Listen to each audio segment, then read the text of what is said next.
Welcome back to Fast Money. We've got an earnings alert on Lucid Motors. Shares down by almost 14% after reporting. The conference call is underway. Let's get to Phil LeBeau, who spoke with CEO Peter Rawlinson just moments ago. Phil. Melissa, the reason for the stock being under pressure is because of the guidance. We'll talk about that in a little bit. Let me quickly give you the numbers for the fourth quarter. A loss of 64 cents a share on revenue of $26.4 million. But that's not why the stock's under pressure. Here's the reason why. The company dramatically cutting its guidance for 2022 production.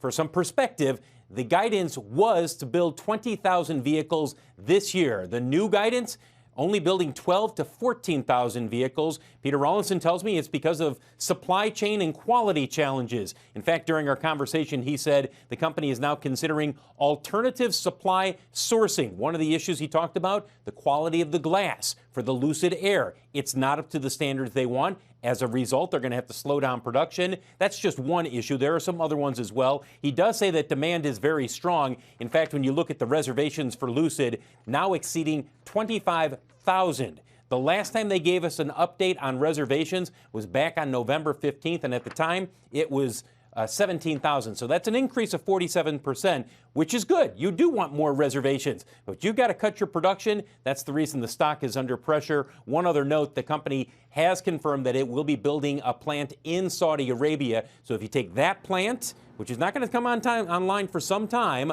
along with the Arizona production plant, which will grow in production over the next couple of years, the company says its capacity should hit 500,000 vehicles by mid-decade. Now, they haven't said exactly what that means, 25, 26, whatever, but by mid-decade, they expect it to be at 500,000 vehicles capacity. We're going to hop back onto the conference call, and we'll have more in just a little bit. One last note, Melissa, that 2507, 2510, where the stock's trading, that's pretty much where the stock was when the IPO happened back in July.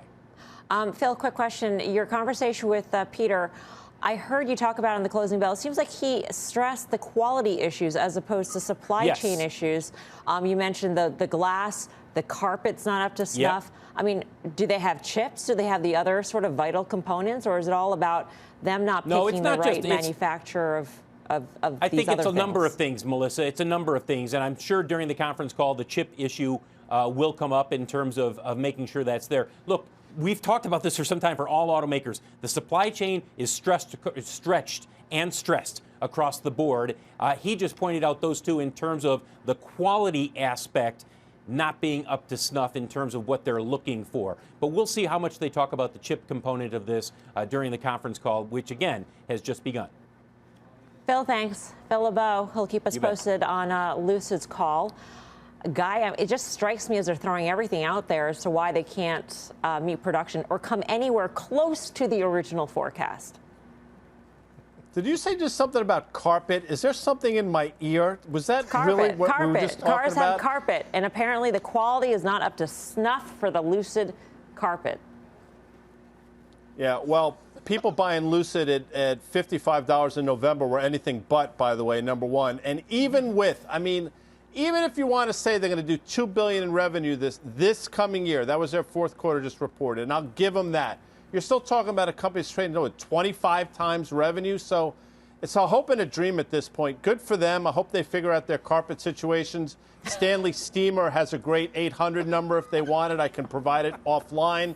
I think the stock goes lower from here.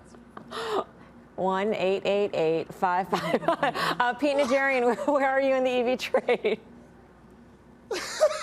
I got to tell you, that was really good. That was good. You know, Lucid, you know, the problems are actually great problems, though, right? I mean, the problems are that they just can't keep up with the demand, and they promised too much. They promised 25,000, and they want to deliver 12,000. That is not the way you want to run your business. You can't overpromise, and that's exactly what they did. I remember there were times, though, where Elon Musk had some issues as well along the way. So I'm not saying this is Tesla, but I am saying it's an interesting company. They certainly have the demand there. They continue to say that they are the best in the world at what they are doing. I don't really believe that. I still think Tesla's on top. Matter of fact, we had huge buyers in Tesla today in the options world, and I jumped onto that again as well. So I'm riding that. But those kind of names, Lucid, Tesla, and some of those EV names, Mel, you've got to be in options. You've got to trade them. Those are difficult investments to ever want to hold on to in terms of stock, in my opinion.